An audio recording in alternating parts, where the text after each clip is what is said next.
Slava lui Dumnezeu stă în ascunderea lucrurilor, iar slava împăraților stă în cercetarea lucrurilor. Proverbele 25, versetul 2. Dumnezeu să te binecuvinteze. Am zis că o să ne uităm puțin și la Daniel și aș vrea să ne uităm acum. Ceea ce încerc să-ți arăt ca să pun din nou în perspectivă, să nu uităm de unde am plecat. Samson, înainte să experimenteze anumite lucruri, Biblia menționează că Dumnezeu l-a binecuvântat, copilul l-a crescut. Biblia menționează creșterea lui.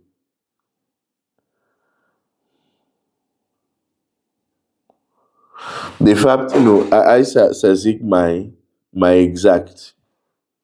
Dacă să zic mai exact, Biblia zice așa,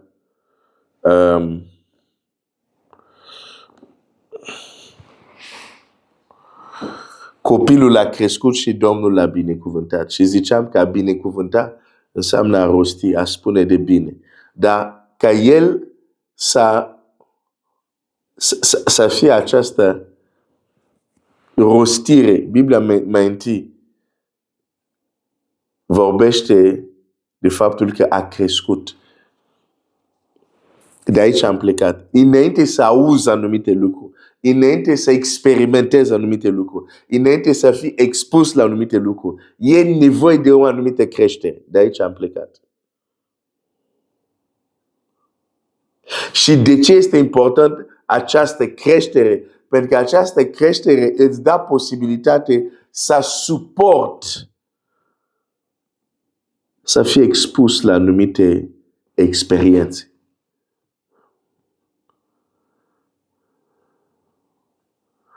Pentru că ți-am arătat, dacă tu poți să vrei, dar dacă Dumnezeu vede că nu ai tărie, vei muri, hai luăm drumul prin ocol, nu e încă pentru tine. Acum hai să ne uităm la Daniel. La Daniel 10. Și Biblia zice așa.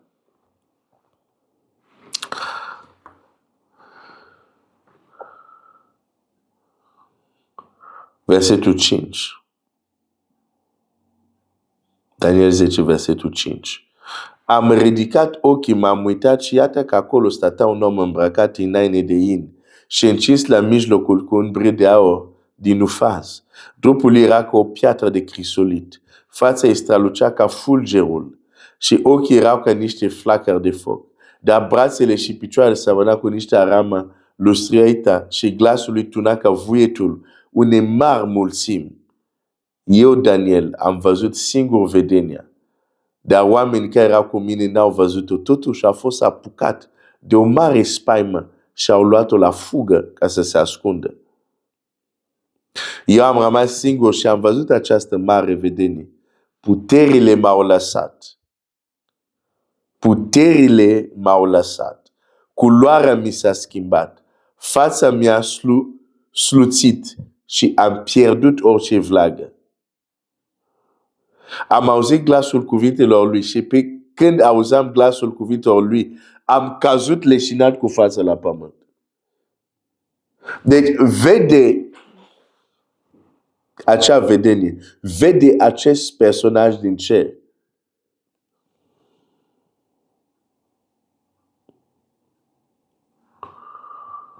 Vede acel înger și puterile l-au lăsat. Aude îngerul vorbind, cade în leșin. Nu pentru că nu am mâncat dimineața.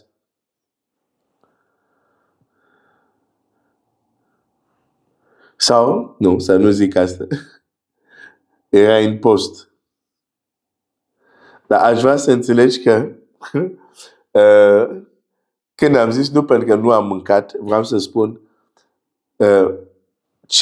ceea ce simte el, puterile care îl lasă, cade la pământ, nu mai are nicio vlagă, nu este cauzat de faptul că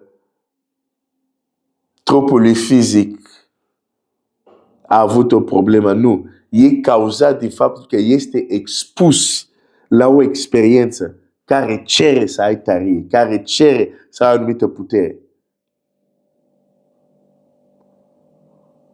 sau este, dacă prefer, este expus la o experiență care e consumatoare extraordinar de energie și de putere. Și l-au lăsat puterile. Biblia zice așa.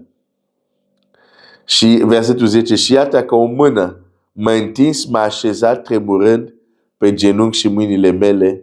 Apoi mi-a zis: Daniele, om prea iubit, fii cu luarea aminte la cuvintele pe care ți le vor spune și stai în picioare în locul unde ești, căci acum sunt trimis la tine. După ce m-a vorbit astfel, am stat în picioare tremurând. Da? Biblia zice, iată că o mână m-a atins.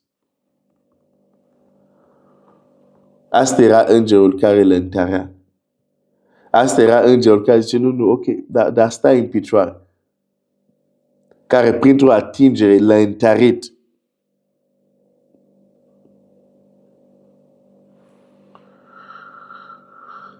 Sunt texte care sunt în Scriptură. Și avem nevoie să învățăm din ele.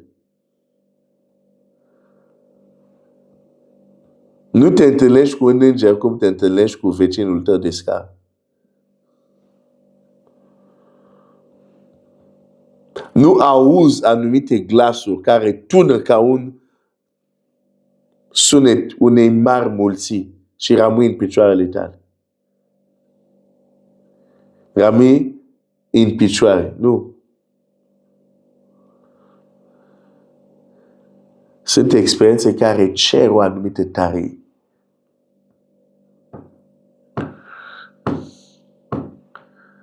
De aceea în Scriptură o să vezi, și revin din nou la asta, se va menționa de multe ori mai întâi creșterea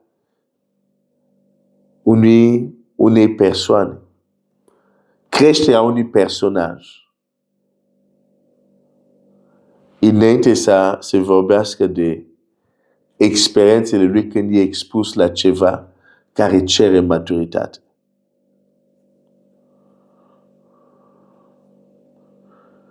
De aceea te încurajez. Caută să te întărești în Domnul. Caută să dezvolți tărie spirituală. Caută să crești în înțelepciune. Și ce e interesant? Când ești concentrat să te întărești în puterea Domnului, când ești concentrat să crești în înțelepciune, ce este frumos este că, fără să ceri, unele experiențe nu te mai ocolesc. Pentru că acum ești pregătit. Pentru că acum ești gata.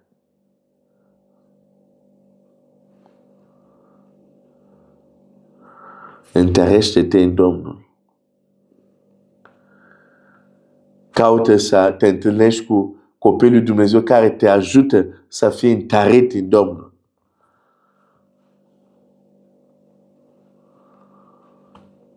Pentru că de creșterea ta depinde, de tăria ta depinde ceea ce o să ți se dea permisiune să întâlnești sau să experimentezi. Dumnezeu să te binecuvinteze.